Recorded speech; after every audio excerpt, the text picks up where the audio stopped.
આ 5 જગ્યાએ ગયા તો જિંદગી બરબાદ. ભૂલથી પણ આ 5 જગ્યાએ ન જતા. જાણો ચાણક્ય નીતિનું રહસ્ય. કલ્પના કરો, તમે એવી જગ્યાએ ઊભા છો જ્યાં બધું સામાન્ય દેખાય છે, પરંતુ એ જ જગ્યા ધીમે ધીમે તમારી જિંદગી બરબાદ કરી રહી છે. આચાર્ય ચાણક્યે સદીઓ પહેલાં આવી જ 5 જગ્યાઓ વિશે ચેતવણી આપી હતી. ચાણક્ય કહે છે કે આમાંથી કોઈ એક જગ્યાએ લાંબો સમય રહેવું પણ તમારા સન્માન, પૈસા, સંબંધો અને ભવિષ્ય માટે ભારે પડી શકે છે. પણ સૌથી ચોંકાવનારી વાત એ છે કે આ 5માંથી કેટલીક જગ્યાઓ એવી છે જ્યાં આપણે આજે પણ રોજ જઈએ છીએ. તો શું તમે પણ અજાણતા પોતાની જિંદગી મુશ્કેલમાં મૂકી રહ્યા છો? 5મી જગ્યા તો એવી છે કે જેને જાણ્યા પછી તમે કોઈ પણ જગ્યાએ રહેતા પહેલાં 100 વાર વિચારશો. ચાલો એક પછી એક જાણીએ. પહેલી જગ્યા, જ્યાં તમારું સન્માન જ ન હોય. ચાણક્યના મતે મનુષ્યનું સૌથી મોટું ધન માત્ર પૈસા નથી, પરંતુ તેનું સન્માન અને સ્વાભિમાન છે.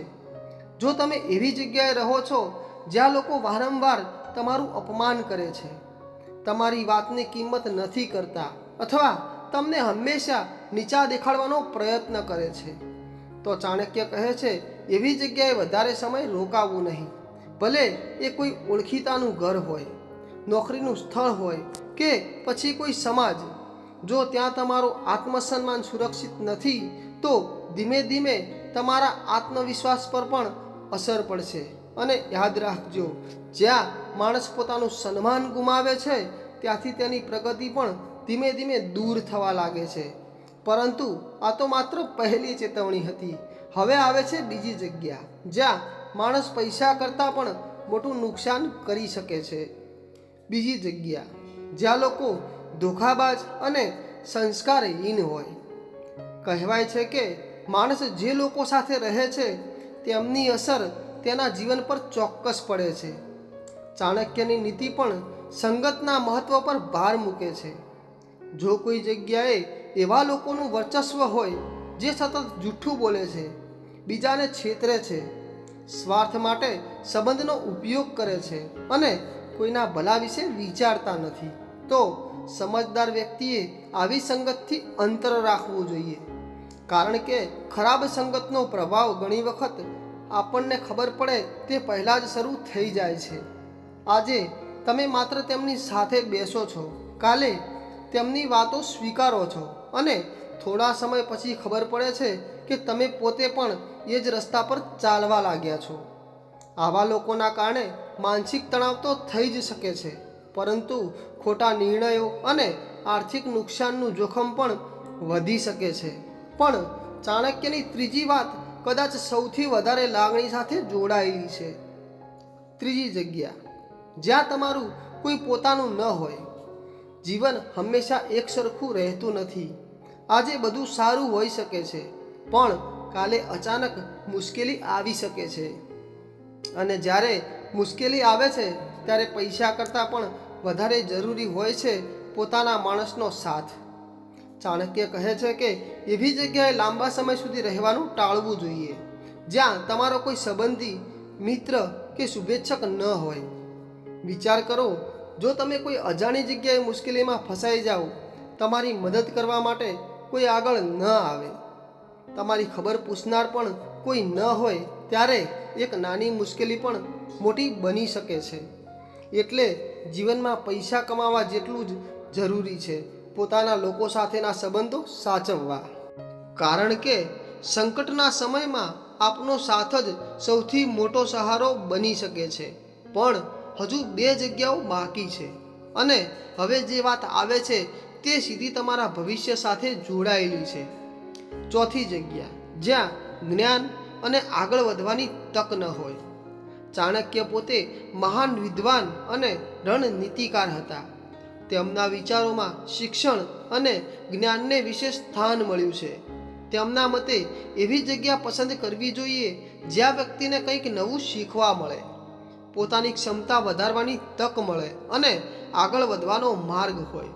જો કોઈ જગ્યાએ શિક્ષણનું કોઈ મહત્ત્વ ન હોય, નવી વસ્તુ શીખવાની તક ન હોય, સારી સંસ્થાઓ કે વિકાસની તકો ન હોય, તો ત્યાં લાંબા સમય સુધી અટકી જવાથી વ્યક્તિની પ્રગતિ અટકી શકે છે. કારણ કે માણસ જ્યાં શીખવાનું બંધ કરે છે ત્યાંથી તેનો વિકાસ પણ ધીમો પડવા લાગે છે. એટલે હંમેશા એવી જગ્યા પસંદ કરો જ્યાં તમે આજ કરતાં આવતીકાલે વધુ સારા બની શકો છો.